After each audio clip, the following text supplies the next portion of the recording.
Good morning to all of you. कैसे हैं सारे लोग। तो सबसे पहले आप सभी को हमारे पूरी परिवार की तरफ से आप सभी को हैप्पी मकर संक्रांति और पोंगल की ढेर सारी शुभकामनाएं। तो स्वागत है आप सभी का हमारे एसएस क्लासेस रजौरा के यूट्यूब प्लेटफॉर्म पे। तो आज जो है हम लोग अर्थ इन द सोलर सिस्टम का पहला ये हमारा लेक्चर शूट हो रहा है। इससे पहले हम लोगों ने ज्योग्राफी का इंट्रोडक्शन किया था और उसमें हम लोगों ने बात किया था कि किस तरीके से हम लोग ज्योग्राफी का दो अप्रोचेज के आधार पे हम लोग अध्ययन करते थे, यानी कि दो अवधारणा हमारे बीच चल रही थी। पहला हमारा था जियोसेंट्रिक, जिस अवधारणा को जन्म दिया था टॉलमी भाई साहब ने, और दूसरा हमारा था हेलियोसेंट्रिक, जिसका जो खंडन करते हुए, यानी कि जो जियोसेंट्रिक था उसका खंडन करते हुए हमारे कॉपरनिकस ने कहा था कि किस तरीके से जो है हेलियोसेंट्रिक यानी अर्थ जो सूरज है वह सेंटर में और बाकी सारे ग्रह क्या कर रहे हैं, इसकी परिक्रमा कर रहे हैं। तो वहीं से जो है हमारी ज्योग्राफी स्टार्ट होती है। तो स्वागत है आप सभी का फिर से हमारे इस नए वीडियो में।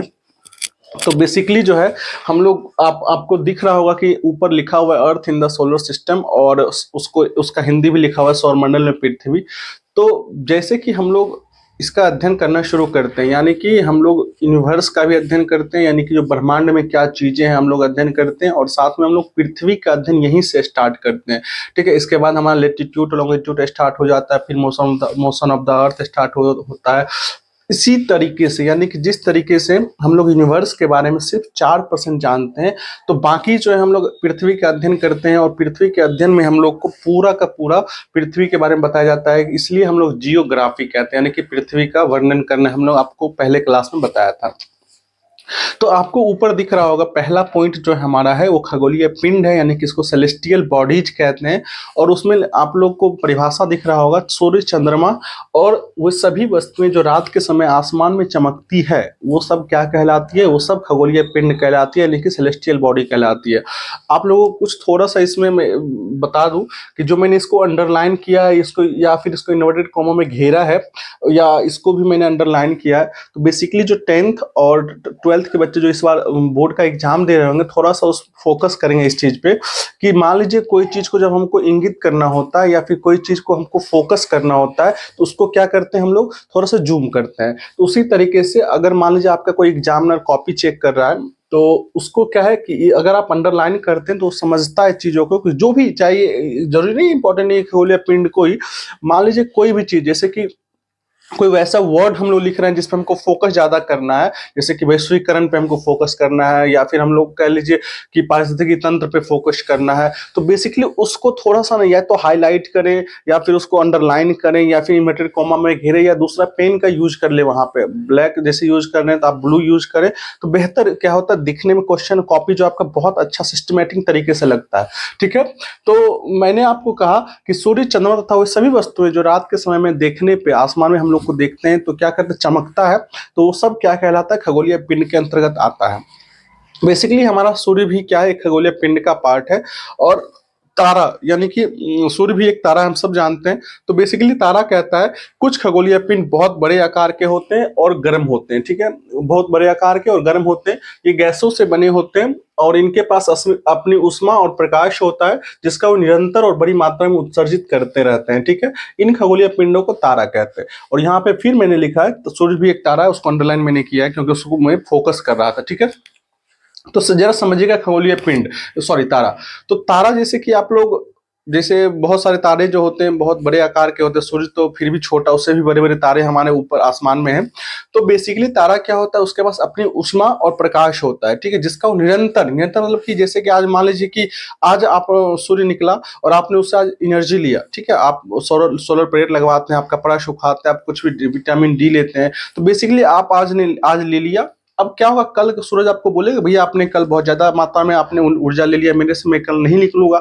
ऐसा बिल्कुल भी नहीं होगा, वो निरंतर क्या करेगा, निकलेगा, निरंतर क्या करेगा, वो अपनी ऊष्मा और प्रकाश आप तक भेजेगा। ठीक है, वो उसका काम है, ठीक है। अब जैसे कि कह रहा है सूर्य भी एक तारा है, तो अब मैंने आपको बताया कि आसमान में यानी ब्रह्मांड के बारे में सिर्फ हम 4% ही जानते हैं, जिसमें हम लोग सब जानते हैं कि सूर्य भी क्या कह रहा है, एक तारा है। याद रखिएगा, आप लोगों को बहुत सारे टीचर्स नहीं बताएंगे, लेकिन सूर्य जो है वह भी क्या करता है, जैसे कि हम लोग पूरी जो ग्रह हमारी है वो सब क्या करते हैं, सूर्य की परिक्रमा करता है, उसी तरीके से सूर्य भी आकाश गंगा की परिक्रमा, पूरी गैलेक्सी का परिक्रमा करता है। और कहा जाता है कि 25 करोड़ वर्ष में वह जो है एक परिक्रमा पूरी करता है, और उसको हम लोग कॉस्मिक ईयर पढ़ते हैं, ठीक है। तो बेसिकली जो है आगे हम लोग नक्षत्र मंडल है, कहता है रात्रि में आसमान की ओर देखने पर तारों के विभिन्न समूहों द्वारा बनाई गई विविध आकृतियां दिखाई देती है, नक्षत्र मंडल कहलाते हैं। अभी जैसे कि पूष खत्म हुआ है, माघ शुरू हुआ है, माघ के बाद 1 महीने बाद यानी कि फागुन का महीना स्टार्ट होता है। फागुन चैत से लेके फागुन के बाद हमारा हिंदू नववर्ष के हिसाब से क्या होता है कि हिंदी नववर्ष के हिसाब कैलेंडर के हिसाब से नववर्ष हमारा मतलब फागुन के बाद शुरू होता है, चैत से। तो बेसिकली फागुन और चैत के महीने से लेकर सावन और भादो तक के महीने में हम लोग को ऊपर आसमान में जब हम लोग देखते हैं तो बहुत सारी आकृतियों का निर्माण होता है। यानी कि जब हम बैठते हैं, कभी रात में सोने जाते हैं छत पे, या फिर कहीं बाहर भी बैठे रहते हैं, तो हम लोग बहुत अपने आप में ही कहते हैं अच्छा इसको जोड़ के क्या बनता है, इसको जोड़ के क्या बनता है, तो हम देखते हैं कि कौन सी आकृति का निर्माण होता है, ठीक है। तो वही कहता है कि जब आप बेसिकली ऊपर आसमान में रात की देखते हैं, तो आप तारों को समूह को क्या करते हैं, उस जो विविध आकृतियां बनाई जाती है उसको कैलकुलेट करते हैं, आप उसको जोड़ते हैं। अच्छा यहाँ बताओ रेक्टेंगुलर बनना है या फिर ट्रायंगल बनना है या हेक्सागोनल बनना है, क्या बनना है वो हम लोग एक्चुअली देखते हैं, ठीक है। तो बेसिकली जो है वही क्या है, हमारा नक्षत्र मंडल है। जब हम रात में आसमान में देखते हैं तो वो क्या विविध आकृतियों का निर्माण होता है, तो वही हमारा क्या नक्षत्र मंडल है। और उसी का पार्ट हमारा अर्सा मेजर या जिसको उर्सा मेजर भी कहा जाता है, और बिग बेयर, ठीक है। बिग बेयर जो है उसका पार्ट है हमारा, ठीक है। उड़ीसा मेजर का एक पार्ट है हमारा सप्त ऋषि, यानी सप्त मतलब होता है 7 और ऋषि मतलब होता है संत, ठीक है। तो इसका जो पार्ट है हमारा एक पोलर स्टार, यानी कि पोल स्टार जिसको कहते हैं हम लोग, ध्रुव तारा जिसको कहते हैं। तो बेसिकली ये समझिएगा कैसे, मैंने यहाँ पे बनाया हुआ है, एक किसी बच्चे को मैंने दिखाया और वो आसमान की तरफ जब देख रहा है तो क्या होता है कि ध्रुव तारा जब आप देखते होंगे तो 5 तारे, यानी जैसे मान लीजिए कि मैं इसको पहले तो थोड़ा समझा देता हूँ। जैसे कि आप मान लीजिए कि यहाँ पे आप खड़े हैं, आपका नॉर्थ, जैसे हम लोग को मानचित्र में सिखाया जाता है कि ऊपर की तरफ नॉर्थ होता है, नीचे की तरफ साउथ होता है, और आपके इस तरफ जो होता है ईस्ट होता है, और पीछे की तरफ वेस्ट होता है, ठीक है। जैसे अभी मैं खड़ा हूँ यहाँ पे, तो मान लीजिए कि मैं अभी खड़ा हूँ तो इधर नॉर्थ हुआ, ठीक है।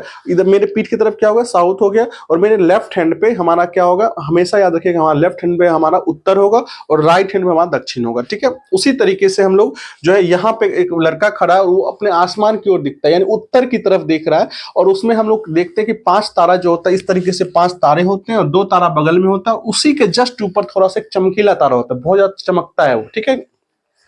उसी को कहते हैं पोल स्टार, ठीक है। इसी को पोलारिस भी कहते हैं। तो बेसिकली जो है पोल स्टार, और बेसिकली इसकी जो है मतलब जब हमारे यहाँ पे समय जोन नहीं चल रहा था, जब हमारे पास दिशा सूचक यंत्र नहीं आया था, कंपास वगैरह का आविष्कार नहीं हुआ था, तो इसका जो प्राचीन समय में लोग जो है इस्तेमाल करते थे बेसिकली दिशा का ज्ञान पता कर लगना। मान लीजिए आप कहीं रेगिस्तान में है, समुद्र में है, तो बेसिकली हम लोग किधर जा रहे हैं वो हमको नॉर्थ तारा जो पोलर स्टार है, पोल स्टार है, वो हमको बताता था कि आप किधर जा रहे हैं, ठीक है। तो जिधर पोल स्टार होगा वो क्या उधर उत्तर की ओर, हमेशा याद रखिएगा पोलर स्टार जो हमारा हमेशा उत्तर की ओर इंगित करता है, ठीक है, हमेशा। यानी कि जब भी अगर हम आसमान की तरफ देखते हैं तो अगर पोलर स्टार इधर दिख रहा है तो हम उधर मतलब उत्तर होगा, उसके बाद तो आपको मैंने अभी जस्ट बताया कि उसके इधर आपका दक्षिण हो जाएगा, उधर पूरब और इधर पश्चिम हो जाएगा, ठीक है। तो बेसिकली जो है हम लोग पोल स्टार का अध्ययन बेसिकली इसी के लिए करते हैं। तो आगे जो है हम लोग अभी इसके बाद हमारा एक और पार्ट थोड़ा सा बचा, ध्रुव तारा किसे कहते हैं ये मैं भी थोड़ी देर में आपको लिखवा दूंगा। और इसके बाद जो है हम लोग सौरमंडल जैसे सूर्य के बारे में अध्ययन करेंगे। तो मैं थोड़ा सा इसको डस्ट कर लेता हूँ, फिर आपको मैं बताता हूँ। तो ऊपर लिखा हुआ है ध्रुव तारा। अब ध्रुव तारा को मैंने लिखा है, प्राचीन समय में लोग दिशा का निर्धारण तारों की सहायता से करते थे। उत्तरी तारा यानी कि जो हम ध्रुव तारा होता है उत्तर दिशा की ओर इंगित करता है, और यह अन्य तारों की तुलना में अलग दिखता है और इसे ध्रुव तारा भी कहा जाता है। यह पृथ्वी से लगभग 434 प्रकाश वर्ष दूरी पर है। यानी कि सोच सकते हैं आप कि हमारे सूरज से भी, यानी सूरज जो है उससे भी कितनी दूर है, तो सोच सकते हैं आप।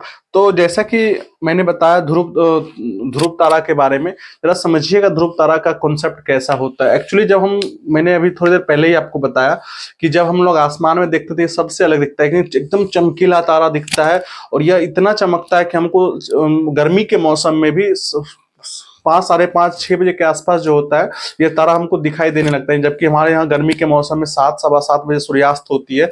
उसके बावजूद भी ये हमको क्या होता है कि 5:30, 6 के आसपास हमको दिखना शुरू हो जाता है। तो बेसिकली ध्रुव तारा जो होता है सबसे अलग दिखता भी है, और ये हमेशा याद रखिएगा, मैंने पहले भी बताया आपको कि उत्तर दिशा की ओर इंगित करता है। और वो जो जैसे आप देखने का सब सीधा मैंने बताया आपको कि 5 तारा ऐसे करके होगा और 2 तारा साइड से होगा, और उसके जस्ट ऊपर में क्या होता है कि वहां पे गोल मतलब बहुत चमकीला तारा होता है जिसको हम लोग ध्रुव तारा कहते हैं। आगे हमारा है ग्रह। ग्रह जो है कहता है कुछ खगोलीय पिंड ऐसे होते हैं जिसके पास अपनी खुद की उष्मा और प्रकाश नहीं होता है, वह किसी और तारों की सहायता से क्या करते हैं, उस प्रकाशित होते हैं या फिर उष्मा प्राप्त करते हैं, वही क्या कहलाता है, वो पिंड जो है हमारा ग्रह कहलाता है। तो आइए लिखा हुआ देखते हैं एक बार, कहता है कुछ खगोलीय पिंड में अपनी उष्मा और प्रकाश नहीं होती है, वे तारों के प्रकाश से प्रकाशित होते हैं, ऐसे ग्रह, ऐसे पिंड ग्रह कहलाते हैं। अब देखिए एक और मैंने पॉइंट लिखा है यहाँ पे, अब स्टार मार्क दे लीजिएगा, कि पृथ्वी भी एक प्लानेट है, यानी ग्रह है जो सूर्य से प्रकाश और उष्मा प्राप्त करती है, और कहता है पृथ्वी को अधिक दूरी से देखने पर यह चंद्रमा जैसी चमकती प्रतीत होती है। जैसा कि आप समझिएगा कि हम लोग पृथ्वी, जिस पृथ्वी पे हम लोग रहते हैं, इसका खुद का, यानी कि अगर आज सूर्योदय नहीं हो, मान लीजिए कि किसी कभी ऐसा ब्रह्म फ्यूचर में हो कि सूर्योदय नहीं हो, तो क्या हम अपनी जीवन कल्पना इस पे कर सकते हैं? क्या हम लोग जो है आज जैसे कि अंटार्कटिक या अटलांटिक की बात हम लोग कर ले, तो क्या वहां पे जो है 6 महीने के दिन और 6 महीने की रात जो होती है, कॉन्सेप्ट वहां का 6 महीने का दिन और 6 महीने का रात होता है, तो क्या वहां पे कोई जीवन संभव हो सकता है? जरा सोच के देखिए आप कि आज अगर हम लोग अटलांटिक महासागर के आसपास या आर्कटिक महाद्वीप के आसपास अगर होते हैं, तो क्या अंटार्कटिका महाद्वीप के पास होते, तो क्या हमारी जो है वहां पे जीवन कल्पना की जा सकती थी? बिल्कुल भी नहीं, क्योंकि हमारे यहाँ पे सबसे इंपॉर्टेंट जो उष्मा हमारी मिलती है वो हमसे सूर्य से मिलती है, यानी प्रकाश जो मिलता है वो सूर्य से मिलता है। यहाँ तक कि जो भी यहाँ पे हम लोग कह सकते हैं कि जो भी कल्पना हम लोग करते हैं जीवन की, वो सब सूर्य की ऊर्जा से ही होता है। ठीक है, यानी कि पेड़ पौधे को भी सूर्य की उष्मा इंपॉर्टेंट होता है, हमारे लिए सूर्य की उष्मा जरूरी होता है। तो बेसिकली जो है ग्रह जो है, ग्रह क्या है कि ये किसी और के प्रकाश से प्रकाशित होता है। जैसे कि अभी हम लोग इसकी बात कर ले, पृथ्वी की बात कर ले, या फिर हमारा चंद्रमा की बात, चंद्रमा के पास भी अपनी कोई उष्मा नहीं है, कोई प्रकाश नहीं है, वो भी सूर्य के प्रकाश से ही प्रकाशित होता है। ठीक है ना। चंद्रमा आप बुक में पढ़िए, मैं बता रहा हूं आपको कि चंद्रमा के पास कोई उष्मा और प्रकाश नहीं होता, वो सूर्य के क्या होता है, प्रकाश से जो है प्रकाशित होता है। ठीक है, जैसे कि आप बहुत सारे गानों में सुने होंगे कि चांद सी मेरी महबूबा, लेकिन गाना बना होगा और सबको पत्नी जो है चांद जैसी चाहिए होती है, लेकिन एक्चुअली जो अगर आप चांद की कल्पना करें और चांद को अगर आप देखें बड़े अच्छे से, तो चांद में हमारी पृथ्वी से भी बड़े बड़े गड्ढे हैं चांद के ऊपर। कुछ साल पहले जब चंद्रयान 3 लॉन्च हुआ था और वहां सफल हमारा लैंडिंग हुआ, वहां पे सॉफ्ट लैंडिंग हुआ, तो जो हम लोग को पिक भेजा गया वहां से, तो आप देखिए उसमें कितना बड़ा बड़ा गड्ढा है वहां पे। तो आशा करता हूँ कि आज के बाद कोई चांद से महबूबा नहीं ढूंढेगा। ठीक है ना। तो जो अभी तक जो हम लोगों ने पढ़ा है, नक्षत्र मंडल, खगोलीय पिंड, ग्रह और हमारा जो है ध्रुव तारा, ये सब आपको बेहतर तरीके से समझ में आया होगा। आगे जो है हम लोग सौर मंडल स्टार्ट करेंगे। ठीक है ना। और इस ग्रह जो है इसका भी हम लोग थोड़ा सा अध्ययन करेंगे, और ग्रह में कौन कौन सा हमारा जोवियन प्लानिट होता है, कौन सा हमारा इंटरनल प्लानिट होता है, ये सब भी हम लोग चर्चा करेंगे। और एक प्लूटो जो 2006 में हमारे ग्रह से निकाला गया, उसको कि जो इंटरसेक्ट करता था हमारा जो यूरेनस की कक्षा थी उसको, तो बेसिकली हम लोग इसका अध्ययन करेंगे। और तब तक के लिए thank you very much, thank you.